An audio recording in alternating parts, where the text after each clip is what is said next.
9వ తరగతి చదువుతున్న ఈ బాలిక ఇంట్లోనే ఉరివేసుకోవడంతో అటు కుటుంబ సభ్యులు తీవ్ర దిగ్భ్రాంతికి గురయ్యారు. బాలిక ఆత్మహత్యకు గల కారణాలపైన పోలీసులు దర్యాప్తు చేస్తున్నారు.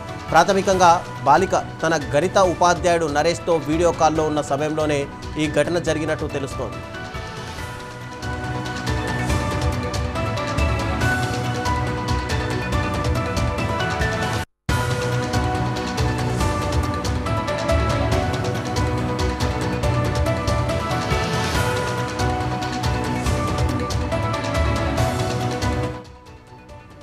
కేసు నమోదు చేసుకున్న పోలీసులు బాలిక మొబైల్ ఫోన్ను స్వాధీనం చేసుకున్నారు.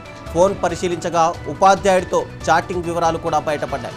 బాలిక ఆత్మహత్యాయత్నానికి పాల్పడిందని గుర్తించి కుటుంబ సభ్యులకు ఉపాధ్యాయుడు సమాచారం అందించినట్టు పోలీసులు చెబుతున్నారు. ఈలోపే బాలిక మృతి చెందింది.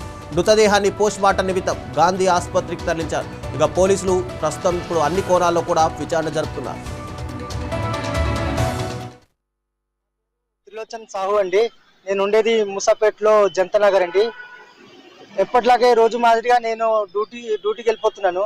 మా ఆవిడ కూడా డ్యూటీకి వెళ్ళిపోతుంది. మా పాప కూడా స్కూల్కి వెళ్ళిపోయింది 9 గంటలప్పుడు. పెద్ద పాప వెళ్ళిపోయింది, చిన్న పాప కూడా వెళ్ళిపోయింది స్కూల్కి. అలా అనుకొని నేను కూడా డ్యూటీలో ఉన్నాను. మధ్యాహ్నం నాకు 4:30 అవుతుంది. అప్పుడు ఫోన్ వచ్చింది మా అన్నయ్య నుండి.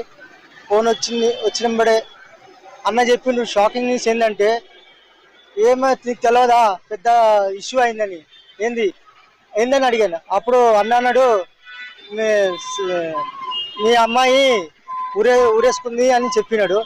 నా గుండె కొట్టుకునేది గట్టిగా. అప్పుడు నేను ఏం చేశాను, డ్యూటీ నుండి బయలుదేరి రేపు బుక్ చేసుకొని ఇంటి దాకా వచ్చాను. వచ్చిన తర్వాత అక్కడ మా ఆవిడ లేదు, హాస్పిటల్కి తీసుకెళ్లారని తెలిసింది.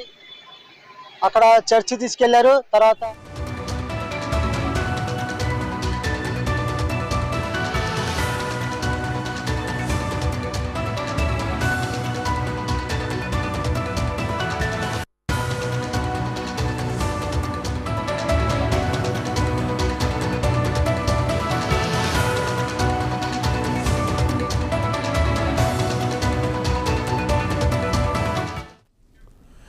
కూకట్పల్లిలోని అంటే ముసాపేటలో జనతా నగర్లో 14 ఏళ్ల బాలిక ఆత్మహత్య చేసుకుంది.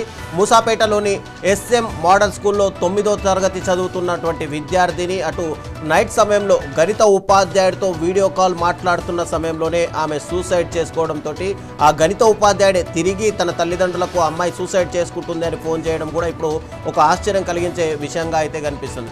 అయితే దీనిపైన ఇప్పటికే పోలీసులు కేసు నమోదు చేసి దర్యాప్తు అయితే చేపట్టారు. అయితే ఇదే అంశానికి సంబంధించి మరిన్ని వివరాలు మా ప్రతినిధి రమేష్ అందిస్తారు. రమేష్, చెప్పండి. యాక్చువల్గా చూస్తుంటే కనుక రాత్రి సమయంలో ఆ ఉపాధ్యాయుడితో అమ్మాయి ఎందుకు మాట్లాడింది, అసలు వాళ్ళ మధ్య ఏదైనా అఫేర్ కనుక నడుస్తున్నట్టుగా పోలీసులు ఏమైనా నిర్ధారించారా? ఆ సమయంలో ఎందుకు వీడియో కాల్ చేసినట్టుగా తెలుస్తోంది? కూకట్పల్లి పోలీస్ స్టేషన్ పరిధిలో మూసాపేటలో ఉన్నటువంటి ఒక ప్రైవేట్ స్కూల్ సంబంధించి మైనర్ బాలిక సూసైడ్ చేసుకుంది రవిచంద్ర. దీనికి సంబంధించి ఈరోజు ఉదయం అమ్మాయి బాక్స్ తెచ్చుకోలేదు. దానికి సంబంధించి ఆ అమ్మాయితో పాటు ఆమె సోదరుడు కూడా ఇద్దరు ఉన్నారు. బాలిక కూడా కొంతకాలంగా హెల్త్ ఇష్యూస్ ఉన్నట్టుగా కూడా తెలుస్తుంది. అదే సమయంలో లంచ్ టైంలో ఏదైతే పేరెంట్ బాక్స్ పంపించినట్టుగా తెలుస్తుంది. ఆ సోదరుడు ఎవరైతే అమ్మాయి ఇద్దరు కూడా ఒకటే క్లాస్ అవుతారు.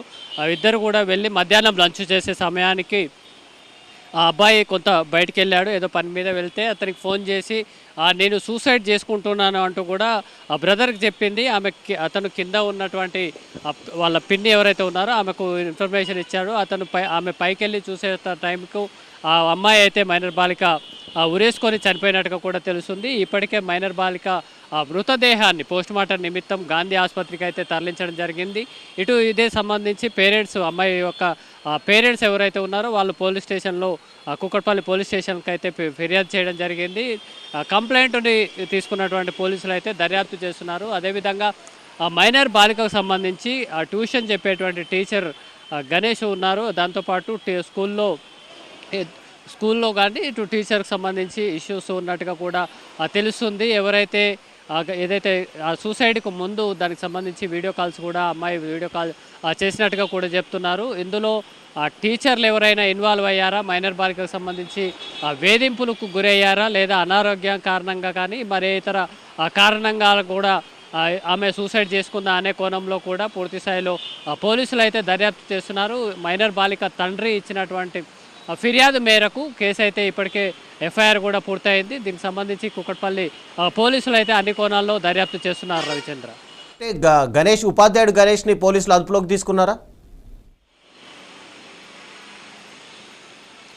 పోలీసులు అయితే ప్రస్తుతం కేసు అయితే దర్యాప్తు దశలో ఉంది. దీనికి సంబంధించి ఎఫ్ఐఆర్ ఫైల్ అయినట్టుగా కూడా ఎంక్వైరీ ఆఫీసర్ అయితే చెప్పడం జరిగింది.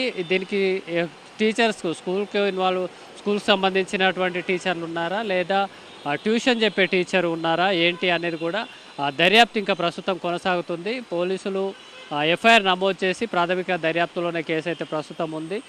వారు ఎవరైతే ఉన్నారో ఆ బాలికకు సంబంధించినటువంటి మృతదేహాన్ని గాంధీ ఆసుపత్రి పోస్ట్ మార్టంకి పంపించడం జరిగింది. పోలీసులు ఇంకా దర్యాప్తు అయితే చేపడుతున్నారు రవిచంద్ర. దర్యాప్తు ఆధారంగా ఆ టీచర్లు ఎవరైతే బాధ్యులు ఉన్నారో వారిని అదుపులోకి తీసుకునేందుకు అవకాశం ఉంది రవి. అంటే పోలీసులు ఒకవైపు చెప్తున్నది ఏంటంటే సీక్రెట్ లాకింగ్ సిస్టమ్ తోటి వాట్సాప్ చాటింగ్ నడిచినట్టుగా తెలుస్తోంది. అయితే ఎందుకు అంత సీక్రెట్ మెయింటైన్ చేయాల్సిన అవసరం ఏమొచ్చింది? ఆ దిశగా ఏమైనా పోలీసులు మొబైల్ హ్యాండ్ ఓవర్ చేసుకొని దాన్ని ఆల్రెడీ ఏమైనా పరిశీలించే ప్రయత్నాలు చేస్తున్నారా? అన్ని కోణాల్లోనూ పోలీసులు అయితే దర్యాప్తు చేస్తున్నారు. మనము ఎంక్వైరీ ఆఫీసర్తో మాట్లాడడం కూడా. అయితే ఇందుకు సంబంధించి అమ్మాయి ఏదైతే సూసైడ్కి ముందు టీచర్ ఎవరైతే చెప్తున్నారో అతనికి కాల్ చేసినట్టుగా కూడా చెప్తున్నారు. వీడియో కాల్ ఏదైతే అమ్మాయి